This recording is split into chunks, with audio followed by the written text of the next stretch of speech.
సమస్యలతో సామాసాన్ని అలవాటు చేసుకుని జీవితాన్ని గడిపేవారు సగటు మనుషులుగానే మిగిలిపోతారు. కానీ ఆ సమస్యల పరిష్కారాన్ని తపిస్తూ అందుకు మార్గాలు అన్వేషించేవారే మార్పునకు నాంది పలుకుతారు.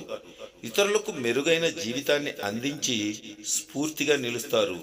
నిత్య జీవితంలో అప్పటి వరకు ఉన్న పరిస్థితులను అంగీకరించని మనస్తత్వం నుంచే సృజనాత్మకత మొగ్గ తొడుగుతుంది. దానికి విద్య, హోదాలతో సంబంధం లేదు. ఆటో డ్రైవర్ల నుంచి రైతు కూలీల వరకు ఎంతోమంది తప్పు ఆవిష్కరణలతో వృత్తి జీవితంలోని సమస్యలను తొలగించుకోవడమే అందుకో నిదర్శనం.